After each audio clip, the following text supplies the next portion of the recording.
Tinalakay ni Richard Del Rosario ang halaga ng paparating na dadaluhang friendly games ng Gilas Pilipinas sa Qatar.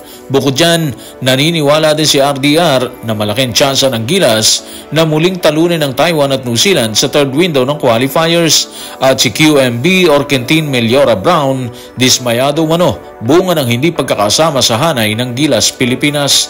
Tutukan po natin ang lahat ng yan, pero bago yan, pakisubscribe, like and share na lang muna para pareho tayong updated. Habang patuloy ang rigudon sa kasalukuyang ginaganap na PBA Commissioner's Cup, tinalakay naman ni Gilas Assistant Coach Richard Del Rosario ang kahalagahan ng dadaluhan nilang friendly games sa Doha, Qatar nang makausap ng media. Kaya ang tanong ng bayan, gaano nga ba ito kahalaga sa kupunan ng Gilas? Tutukan natin si RDR sa report ni Sid Ventura ng The Game. Sobrang limitado yung paghahanda natin Kaya importante ito kasi hindi tayo pwedeng basta na lang dumiretso sa FIBA Asia, di ba? Kaya magiging crucial to. Pero again, parte yan ng sakripisyo ng lahat Ang pagiging bahagi ng pambansang kupunan sa kalendaryong meron tayo. Magiging magandang experience to at lalabanan natin ang tatlong national team doon. Tama yung sinabi ni RDR, di ba? Magiging mahalaga yung bakbakan nila sa Doha, Qatar. Imagine, tatlong national team yon.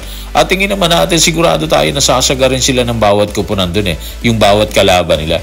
Magandang training din yon para sa mga bagong pasok ulit sa hanay na si Jamie Malonzo and of course si AJ Edu na hindi kinayang makasama sa hanay sa mga nagdaang qualifiers dahil sa injury, di ba? At least ngayon may matinding training silang pagdadaanan bukod sa practice ng team.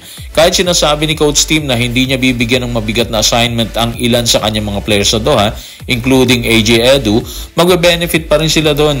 Of course, priority yung actual na laban ng Gilas sa third window versus Chinese Taipei at New Zealand. Pero dahil tinanggap ni Coach Tim ang invitation ng Doha para sa friendly games, inaamin niya na mas mabibigyan ng magandang exposure ng ilang players na hindi pa kabisado ang kanyang sistema na ginagamit, lalo na si Troy Rosario na bagong pasok sa Barangay Ginebra. Unfortunately, kahit sinasabi natin na may magandang benefit ang games na to sa Doha, may hindi rin magandang epekto sa team yan. Yun yung pagod. Biyahe sila sa Doha, tapos biyahe sila pabalik sa Maynila, tapos biyahe na naman sa Chinese Taipei and of course sa New Zealand. Yun yung hindi maganda dun Maaga silang mapapagod sa biyahe. Kaya sana maging okay yung katawan nila doon kasi hindi biro ang gagawin nila training and of course yung biyahe para paghanda ng dalawang sked sa third window ng qualifiers. Matapos ipahayag ni RDR ang kahalagahan ng dadaluhang friendly game sa Qatar, tila paniwala naman siya na malaki magiging tsansa ng Gilas sakaling dumayo na sila sa Taiwan at New Zealand.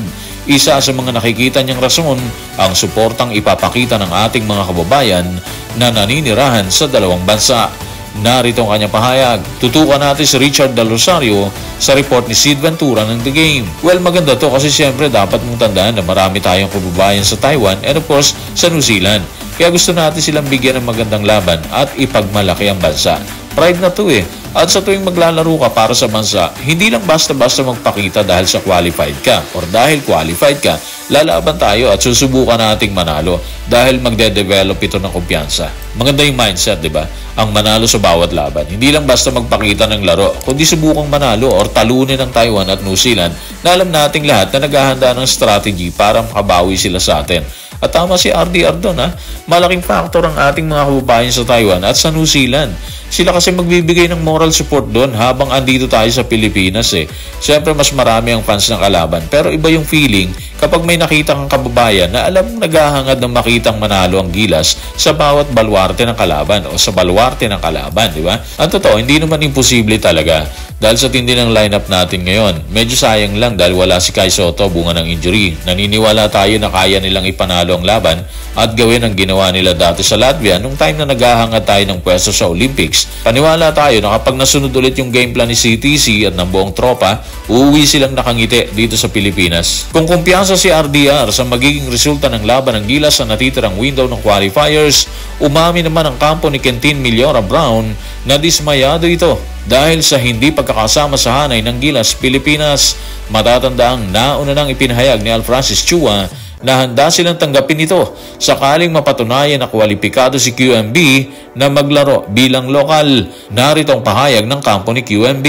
Tutukan natin ang mga sinabi nila sa report ni Homer Sison sa Spain. Disappointed siya. Ginawa namin ang lahat dahil gusto niya maglaro para sa bansa. Pero parang hindi na ipasok agad ang mga papeles na kailangan Pinagsama-sama ng pamilya ni Q ang lahat ng papeles na kailangan para mag-qualify sana para sa national team. Hindi magandang balita yan, di ba? Masakit para sa isang player na katulad ni QMB na gustong maglaro para sa bansa. Base sa mga nabasa natin, hindi nakaabot yung mga papeles na inayos ng pamilya ni QMB. Sayang, di ba? Especially ngayon na wala si Kai Sotto sa Hanay. Dapat sana andun si QMB.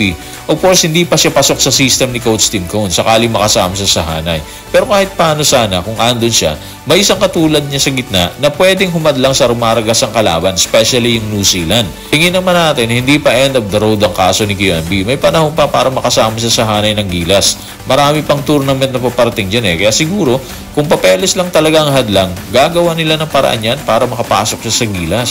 Hindi naman sila siguro magpapagod na mag-ayos ng papel kung sa tingin nila hindi qualified si QMB, di ba? So magandang abangan to. Maganda rin kasing makita nakasama siya sa Hanay, tapos ando si AJ Edo at si Kai Sotto. Solid yun, sakali mangyari yun. So guys, maraming salamat.